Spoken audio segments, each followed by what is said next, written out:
Hello and welcome to the 50th episode of Warcraft Breakfast. I know it's not the 50th episode of me playing any Warcraft games or even Warcraft 2. We're way past that.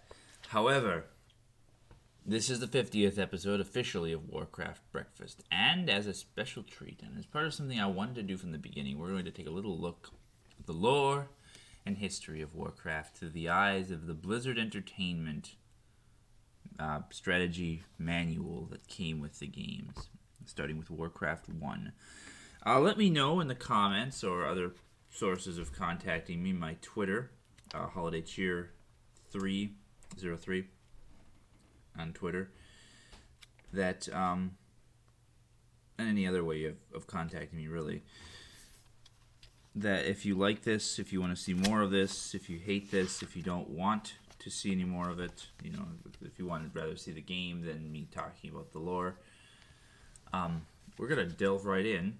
I have found a PDF version for you to follow along with. It for some reason says Warcraft Humans on it, not Orcs and Humans. But I have the original Warcraft Blizzard Entertainment manuals here from the original games, and I'm going to read from it. We're not going to take too much of a look at like anything else in here. I'm just going to scroll down actually. Let's go to the original. I don't know why Interplay. Let's see. In the actual manual I have, Interplay is not even listed. I don't know why Interplay is in here. Maybe this is a reprint of this and Blizzard has... I have no clue. Have all this great stuff here. I'm just going to kind of skip through the how to play section. We know how to play. We played Warcraft. We beat Warcraft, both Orcs and Humans.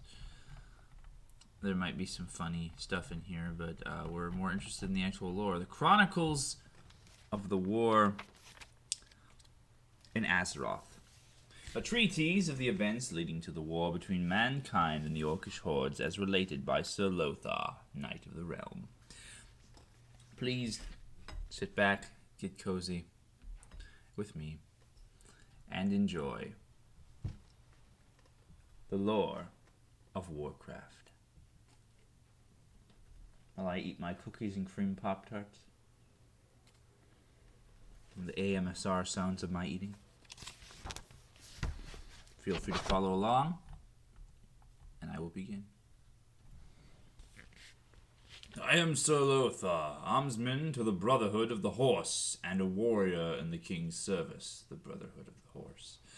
I feel it necessary to inform you of the events that have led us to this time of conflict. The tale of our battle with the Orcs begins some 40 years in the past. I tell you of these things so that you might glean some understanding of our plight and gain insight into our enemy. As a student of history and battle, I have found that only through understanding the past can we make well-thought decisions for the future. One of the things I love about this book that you just don't see is this art. It says Samwise underneath it, here, or by the art. But these arts in here are just the best part, and that's why I wanted to show you the visual representation as I read it. 1559. All has been peaceful for many generations, and the reign of King Rin III is a prosperous one. The constant bickering and infighting that marred the rules of former kings has no place in the court of Rin. The child sorcerer Medivh is born, a coupling between a court conjurer and a mysterious traveler. After the child is born, the woman disappears, and the baby is taken to the court as a ward of the kingdom. 564. The child Prince Lane is born to King Rin and Lady Varia. This is their first and only offspring, but the birth of a son marks the continuation of their line. It is a grand day of the kingdom that is celebrated by great feasts and tournaments. King Rin proclaims the day to be a time for festival of the duration of his rule, and to mark the occasion, given each citizen of Azeroth 1 gold sovereign. Wow, what a generous king. 571. The marking of the age of ascension from childhood to adulthood is one of great anticipation for both parent and youth. Medivh attains that time, and it is expected to be given the title as apprentice conjurer to the court. On the evening of this occasion, the boy's sleep is troubled by dark dreams and figures giving chase to the deep chasms. Waking in a cold sweat, Medivh makes his way to the bedchamber of his father. As the conjurer reaches out to touch his fevered brow, A burning fire ignites in the child's eyes. The backlash of power must have been reached as far as Nosha Abbey, for within the hour over 100 clerics arrive at the castle. Only by combining their abilities with the powers of the conjurer were 100 enough to contain Medivh. As the magic unimagined poured forth from him, the boy screamed in unholy pain at the energies that were channeling through him. Hours passed, perhaps even days, for time seemed to stand still as the onslaught grew in fury. Then, as simply as one snuffs a candle, both father and son crumpled into a heap. The conjurer lay dead, drained of all life, and Medivh fell into a deep sleep, his heart barely beating, only the faintest breath escaping his lips. After long discussions, the king and the abbot of Nosha agreed that Medivh should be taken to the abbey for the safety of both the child and the kingdom.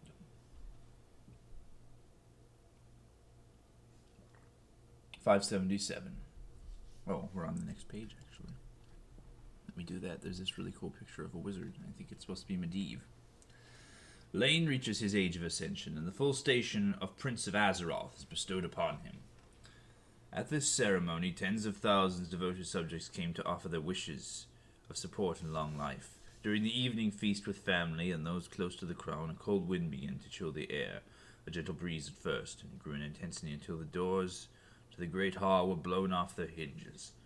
As the guests leaned into the wind, a figure entered, riding the winds like some great bird of prey. The parts about Medivh's childhood, I kind of want to know how Lothar knows all this. Was he just spying on him? The torches set about the great hall ignited with blue flame, and the visage of Medivh was revealed. As he sat down in front of the king's table, a guard sprang to their feet. A mere pass of his hand kept them motionless. Frozen in their places, the sorcerer, now a man, explained that his years of sleep had ended.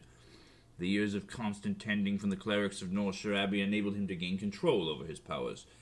When his spirit and body became attuned, he awakened himself and set out to storm and keep at once. Medivh explained that he had come to repay the court for their kindness it had shown him while he was in their keeping, and to acknowledge the occasion of the ascension ceremony for Prince Lane. From within his flowing cloak he produced an hourglass, crafted of deepest obsidian, with sands as white as undriven snow. The young prince looked closely, but although the sand seemed to constantly sift from top to bottom, the lower half never filled and the top never emptied. Medivh claimed that these sands represented the people of the kingdom, and so long as the glass never emptied, the reign of King Rin would not fall. 583. 6 years passed, and the land slowly grew sick. Crops began failing in the richest soils of the kingdom. Children were stricken ill and never fully recovered. Even the moods of the subject of Azeroth seemed dark. The weather would become unseasonably cold during harvest, and the summer sun scorched the earth and made working out of the shade almost unbearable. Neither cleric nor conjurer could fathom what could be the cause of this change in the lands. More and more people became disheartened, and what once would have been looked over now caused bitter argument. This page is all just text. Sorry. And I can't quite get the PDF to stop exactly where it needs to stop. During a bleak morning, Prince Lane rushed to his father's side, carrying the hourglass. During the night, the sands had run down from the top, and it was near emptied. King Rin took the glass into his hands, and a chill ran through the very core of his being. As the last sands trickled to the bottom of the glass, a great crashing sound was heard at the gates of Stormwind Keep. Suddenly the grounds were filled with hideous creatures, gross deformities, a cruel reflection of humanity, and they swarmed over the king's guards and tore them to shreds. King Rin sent Lane and Queen Varia with an escort of knights to Nosha Abbey, promising to call for them when the foul beast has been destroyed. The day has not yet come. 584. At the age of 20 years, Lane is pronounced King of Azeroth. His task is clear, to rid the land of these creatures. The few that have survived the battle refer to themselves as Orcs. In question, they will tell little else and prefer death to releasing information. They are cruel, sadistic, and vile, making no distinctions between soldier or child, warrior or woman. They will slay anyone who they encounter without a second thought. The only humans who do not fall to the Orcish blade are those who are taken to the swamps they have fested in the east, where the Orcs have made their encampments. What they do with these people is unknown, though the worst is feared, for none have ever returned. Darn Orcs. 593. Nearly 10 years of skirmishes and raidings along the borderlands have kept the people of Azeroth wary, but the Orcish hordes have been beaten back into their swamps. King Lane has found that the Orcs, though incredibly strong and vicious, were seldom well trained in combat and always disorganized. This has been the key to holding them at bay, and this is the weakness he hopes to exploit in the future. The mystery that no cleric or conjurer had found the answer to, though, is the origin of these creatures. In the 10th year of his reign, King Lane is visited by the mysterious traveler. She has come to the king with a warning she hopes will aid him in his fight against his nemesis to his land. The coupling between the king's conjurer and herself was intended to create a child that she could pass her knowledge and power on to before leaving this place. She did not count upon other forces in this world and others that would seek to dominate the child, and he has now become a beacon of mystic power. She sought him only as a fortnight before and found that the powers that coursed through his veins had twisted him, making him insane. Realizing the threat he now posed, she was forced to attempt to destroy him. He all but slew her. The battle left both combatants drained, but Medivh held enough power to banish her from his sight and command her never to return. His magics were strong enough that even she cannot break this bond, and so she can offer no aid in his downfall. The traveler also informs King Lane that it was Medivh who was responsible for the coming of the Orcs to Azeroth. During the battle with his father, he inadvertently opened a gateway to the domain that they and many other foul creatures call home. The Orcs are disciples of chaos, however. Not even Medivh has the power to control them. Although the battle has Medivh in a greatly weakened state, the traveler warns that there will be a time when Azeroth will be forced to deal with him. Her parting words come to the king were of hope that the sorcerer would not become so strong by that time that the whole world would suffer. We're on to the next page here too as well, with a nice picture of King Lane, Lord of Azeroth, on it. But this is a bit confusing here, because they said something about the battle with his father. He inadvertently opened a gateway. So Medivh's father was dead by that time. I think he means battle with his mother. I think that's the... Stirrings of war now come from the swamps. The attacks upon our settlements, once scattered and poorly executed, have become more organized. The king has found it necessary to send footmen and archers to protect the settlements and the borderlands.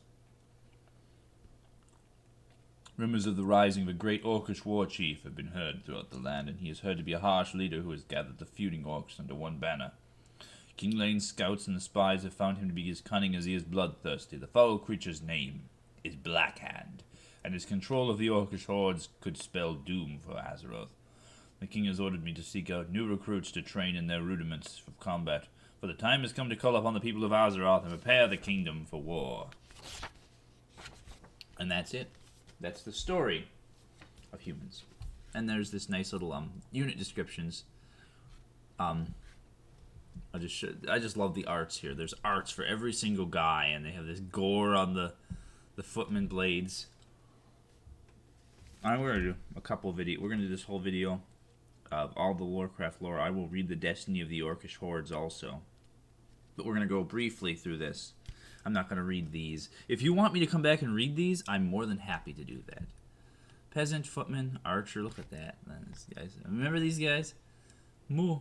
This is back when everybody was like, "My lord, yes, my lord, your bidding, my lord." They have the knight. They have an art for the wounded, like Lothar, and the wounded guys you find in the It's actually the portrait art for Lothar when you find him in Northrend Abbey in that one level. Catapults. It's just so cool what I love these arts. They're so good. The cleric and the conjurer. Oh, the classic arts. And then they even go so far as to give you the spells. Apparently that's called Holy Lance. This is back in the day when you had to have like the manual to get anything out of these games, and you couldn't just like play the game and know everything. But they give like these lore-based descriptions, and it's so good for everything. Summon scorpions, and I love how it says Warcraft, Orcs and Humans. There's a nice picture of him doing the Rain of Fire. All the buildings. See, I was actually trying to build some of these in Minecraft, and I like this here. I built the blacksmith shop. I kind of built the lumber mill, built the stables, built the church in Minecraft, and doing that was like a kind of cool. Use these kind of as a reference. They even have the gold mine, and they have a picture of an Isla human town. This art is the reason you look at these things. And then you get some monster descriptions of the enemies and the monsters of the land. This is how I knew what things were when we were talking about them in the game. Ogres and scorpions and spiders and the brigands. That's how I knew, Many of these evil bandits were once loyal subjects of the king, but their greed and hatred has turned them against their own people. Like all cowards, they hide in the shadows, waiting to overpower their victims with surprise and numbers. Having been driven out of lawful settlements, they seek refuge wherever they can find it. Often armed with swords and daggers, they rely on their speed to fill their purses with ill-gotten gains. Isn't that amazing? Skeletons, slimes, and then water elementals. Watch out.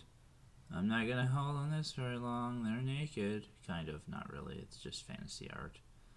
And the demons of Orcdom. And then, some credits. I guess this guide here that I have on here, this is the actual game isn't like this. So then you get Warcraft Orcs. It's not divided like this in the actual book. It just does. And then there's a map, actually, of Azeroth that should have been in the center. That you didn't get, apparently. And I wish I could scan it and show it to you, but I don't really have the way of doing that. Yeah, poor Medivh. They continue to make him a character, and they continue to use him. But we are going to take another look at... continue our reading of Warcraft lore with... I guess, is there another how to play for the... Oh, there's a how to play section for the orcs. That's not in my book, I don't think. No. Maybe these were originally too. I have a book that's actually a little bit newer. 1994, 1986. I have like a 1986. Maybe this is an original manual and it was like divided like this. I don't know. Mine just has everything in one, but mine also has an advertisement for Diablo and StarCraft in the back, so it's new enough. Warcraft 2 existed. Yeah, this is a 1996 version of the manual, so maybe some of this stuff was already out. So, but I don't have this. This is cool. They're showing you how to play. It's the same how to play. It just has the orcs because there's no difference in Warcraft 1. This is what we want. The destiny of the Orcish hordes, the history and legends concerning the invasion and dominance of the human lands, scribed by Garona of the Shadow Council. One of these days, I want to do a watching and review of the Warcraft movie. They actually made Garona a major character in that. I think they tried to use this lore to make that movie. Okay. The destiny of the Orcish hordes. The stories of battle and victory have always been told, and in the past it was up to leaders of each assault to document the past. While fine leaders in war, these chieftains lacked the ability to convey those actions with written words. I present as an example. Thought go to shiny hole, then me fall down, but me good. Me find many good things to eat. We find village. We mash them and eat their food. Thought stop now. Head hurt from right. The fact that I am Oh, actually, this is Garona. I should be reading it like the. I should have. I wanted to do that voice from the opening, where the pathetic humans will die. Anyway. The fact that I am both orc and human lineage, combined with the skills and schooling I have acquired from my journeys, has elevated me to the position I now hold. As chief interpreter to the Shadow Council, the duty preserving the accounts of our conquering of this world, and the eventual crusade into the land of humanity has fallen now upon my shoulders. I, Garona, now humbly present that history. Our destiny concerning the domination over these lands has been foretold by the clan mystics for hundreds of years. Having risen from the mires of swamps and marshes, the Orcish hordes have swept across the domain in the fulfillment of that destiny. Many ages passed as our influence spread slowly, causing pain and darkness to follow in our wake. But they, in lush plains, hidden in thick forests at the rocky crags overlooking the seaside, our armies rolled over what pathetic resistance our enemies could muster. Their crops died on the stalk, and their fields lay fallow, for we left none alive to tend them. Using the arcane powers of our warlocks and necromancers, not even the mightiest of our foes could long stand against our increasing onslaught. One by one our enemies fell, and we became stronger with each victory. In time, by subjugating all who would oppose our rise to power, we enslaved these weaker races. To us as we pleased, we conquered both nature and creatures, to finally rise to the pinnacle of this world. Blackhand, fearsome leader of the Orcs, is pictured here. He's really cool looking. His big axe.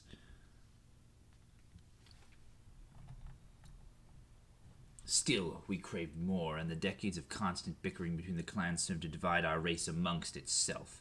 Soon factions arose, each seeking to control the Orcish domain for themselves. These petty arguments turned to armed conflict and then to war as the need for conquest burned hot in our blood. If no lands existed that were ruled by enemies, then we would take these lands of our brethren.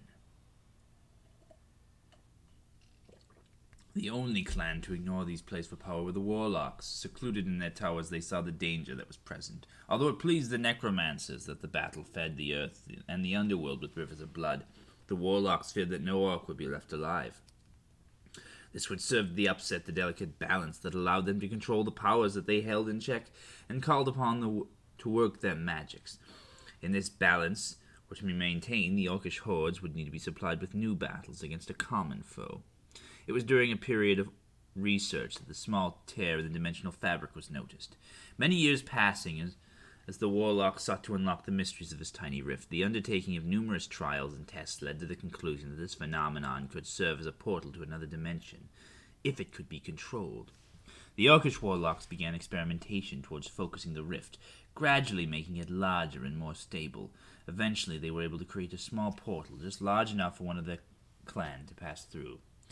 The stories that led this subject returned with were almost convinced his colleagues that his experience had left him insane, but the strange and unknown plants he had severed as sure evidence of his claims.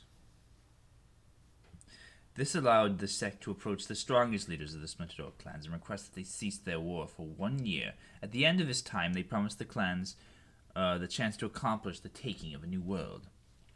Controlling the rift proved to be easier as it grew larger, and within the passing of 3 moons it stood ready to send a small detachment of troops to this new world. A blue circle of energy, roughly 2.5 orcs in width, was this sight that greeted the orc clan chiefs. Streaks of black and red raced across it as they crackled with otherworldly fires. 7 warriors were to enter the portal and return with a report detailing the types of lands and creatures that were to be found on the other side. As the warlocks began their incantations to access the power of the rift, a howl began, low at first, then rising in pitch like a dark wolf baying during the blood moon. When the sound grew near to deafening, the warriors were motioned into the circle, now alive with 1,000 colors intertwining and clashing in some cosmic dance. What awaited these 7 was beyond even their wildest imagining. This is deep stuff, man. I love it. The picture of Garona there near the bottom. The really weird fantasy art for an orc woman with her like tiny hourglass waist and like loincloth, and it's just bizarre. She's half human, I guess. She has like human hair and like a human body type but an orc face. The sack of the village was a simple matter, hardly worth the telling, yet hundreds of times the tale was recounted, and 100 more would be respected and relished. A group of strange, sharp-edged buildings were the first sign of any true oppression they encountered. A rough dirt path led them into a trio of farms. The gray of dawn was lightening as the sun of this world rose over the hilltops. It was a bright yellow orb that shone twice as brightly as our own and made the days exceedingly hot. Then out of the odd little hut came what must have been a member of the land's true race. Small, pink, and spare of muscle were these creatures. The warriors grinned wickedly at each other, knowing that if it represented the breed of stock they would need to pen in order to take this world, victory was but a matter of moments. Rushing out of their hiding place, they swarmed upon the village and slew every living thing they could find. The males offered some small resistance, but the females and children were like taking grok to the slaughter. Their homes held few values, but their fields were full of tasty grain. Their livestock, as little as there was, also proved excellent, and what they could not eat or pack was set to the torch. The trinkets brought back from this place were of craftsmanship unknown to the orcs, and were quickly taken or the leaders of their clans for their own treasure hoards. This new world, heavy with vast expanses of soft, weak protectors, would provide a rich jewel to add to the crown of the orcs. Our order of ascension is a simple one. Only the strongest survive. All matters of politics or dispute are settled upon our debate. Open debate. This can lead to hostilities in many cases, but is the fastest and simplest way to come to a conclusion on most matters. Each orc has the right to make heard his arguments, as long as he can back them up with fact or steel. To gain the upper hand is a sign of strength, and strength is counted highly among the hordes. A decisive victory in battle raises the commander and his warriors to a place of honor and control. That hold is tenuous, however, but for far higher one claims, the farther and more deadly the fall. So here's a question while I take a little second while I eat some of my breakfast. If Garona's half human, she was born in Azeroth, right? How does she know all this stuff that happened before? Is she just reading old orc histories? She wouldn't have been there. Lothar could have been there. It's believable that Lothar could have been there at many of the other events he describes. But Garona wouldn't have been here.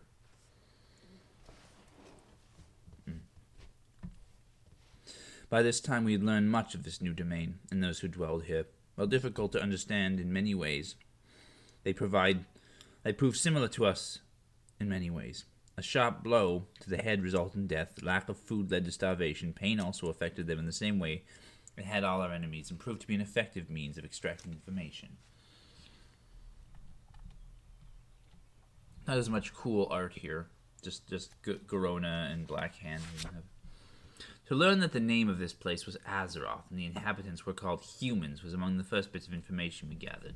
We began the taking of Azeroth by moving up cautiously and learning what we could, but all too soon rash judgment prevailed as the taste of greed tainted the palates of the Orcish clan chiefs.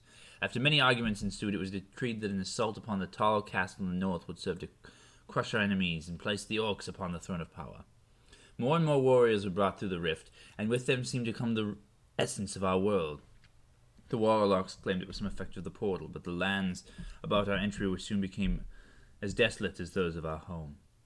Entry into the castle was a simple matter, for the prosperity that made this land so attractive to us had also bred weakness in the humans. Their guards were unprepared as our forces poured through the gates and over the walls of the stronghold. Their males did well to stop us for as long as they did, but their numbers and strength soon tilted the battle in our favor. Victory would have been assured but for the arrival of their great mounted soldiers. These fiends rode atop beasts of muscle and sinew that crashed through our ranks and dealt as much damage to our troops as did their riders. These knights, as we have come to know them, rallied what few soldiers remained and began driving us out of the castle. Our every turn was counted as we were forced to retreat towards the gateway back to our world. Some trick of magic had them always at our backs, sides, and in our path. We barely reached the edges of the swamplands that now surrounded the portal and eluded our pursuers in its murky depth. It has been some 15 years since this costly decision altered the course of our destiny. Many called for the closing of the gate, while other factions fought for another attack upon the humans with all our forces. Out of the chaos arose a single orc with a cunning and guile that few others possessed. Careful manipulations and the use of what support he could muster made his voice ever stronger as time passed. After key opponents were dealt with, few could offer any opposition to his plans, and the rule of the great orc war chief Blackhand was upon our people. His cruelty and dominance in battle only overshadowed by his lust for power. He has studied the means by which the human armies are able to defeat our overpowering numbers of orcs through strategy and guile. From these tactics he has learned to bring organization to the scattered attacks of our raiding parties. He sought assistance from both houses of the arcane arts, searching for other weapons to aid his arsenal. The culmination of these plans will involve the uniting of all orcish clans, armies, warlocks, and necromancers alike to bring about the eventual destruction of the human race. The age of chaos is now at hand. Yeah, I had to read it like that. I love the writing here too. The orcs are so cool. It's just such cool stuff that, Garona is great. I will continue a little bit here. This is a long video, I know, but you're enjoying the work. This is the 50th episode Warcraft lore special, so you got all this art to look at here. I love the grunt. He looks like he's getting ready for a football match. He's got a little helmet on. He's doing the stretches. They have ridiculous like muscles. They pump the muscles. Let me read this. I just want to read one of these. The lowliest of the orcs, these dogs are good for little more than rough work. Command them to cut wood or mine the pits for gold. They also make strong laborers in the construction of all manner of buildings. They are all cowards, and will run like little children if attacked. I love that orc voice. The human warrior voice is very good also. But I love the orc voice. And instead of the wounded, the orcs have the dead because they use skeletons. I like this weird picture here. This art's kind of off. The guy is like massive and he doesn't have any legs. It's confusing where the wolf ends and the guy begins. I like the orc catapult. I like how they actually translated that well into Warcraft 2 when they made the catapults. Then the necrolytes, not necromancers. They keep calling them necromancers, but they're the necrolytes here. And then the warlocks, who is oddly more like light-colored than everything else in here. And then the spells, Shadow Spear, Raise Dead, Dark Vision. They have Fireball, the basic fire spell. Yeah, like if you want me to go back and read all of these and or do voices and do anything else, I will. Just let me know. I like this art too. This is always probably one of my favorite arts of the whole book. The guy just screaming and light and darkness erupting from his hands. And we have all the orc buildings. I'm gonna try to build these in Minecraft. It might be fun to try to design some of the orc buildings. I always liked the orc lumber mill. The kennels. I miss Dark Wolves. At least they came back in Warcraft 3, which we won't be playing.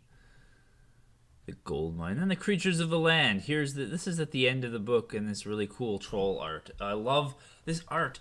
This art is so good, and I think it might say at the end who does the art.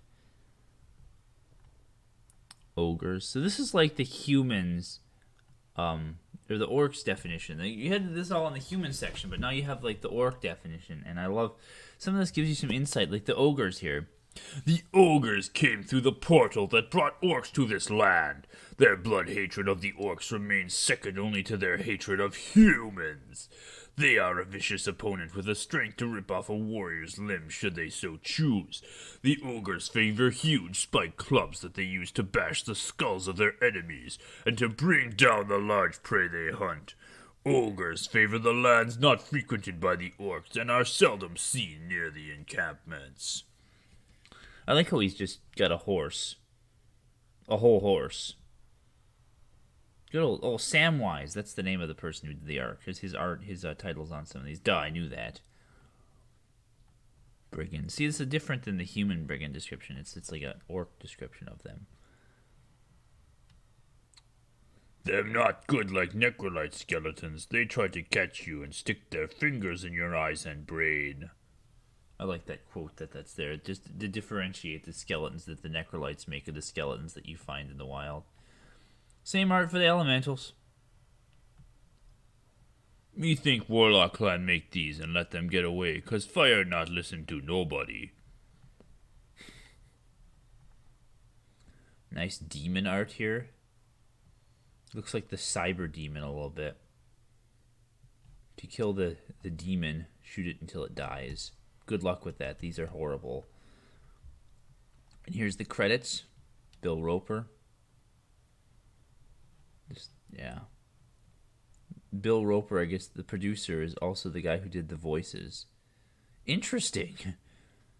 Huh. He's also the guy who did that Clerics of the Knights of Stormwind and the Clerics of Northshire Abbey. Warranty. Hey, you can send it to Buckinghamshire. This is a England, really?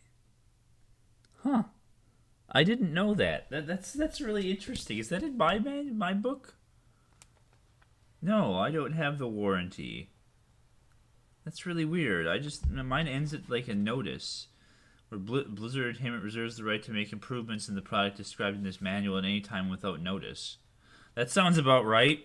That sounds about like the Blizzard MO. Even in 1996, Blizzard was doing this. Basically, Blizzard does not promise you anything, and they will destroy their own intellectual property as much as they want, and there's nothing you can do about it. So thank you for coming along with me on this amazing journey of artwork and lore. I'm just gonna end on this because it's just such a cool. I was talking about all the arts, but this is probably my favorite art in the whole book. I love this art. I hope we will continue to watch and enjoy Warcraft Breakfast. I want to do a lore special for Warcraft 2 at some point. Maybe when we get it, maybe when we finish Warcraft 2. I won't wait till episode 100 or something like that. But and I also have the StarCraft manual. There's so much more lore.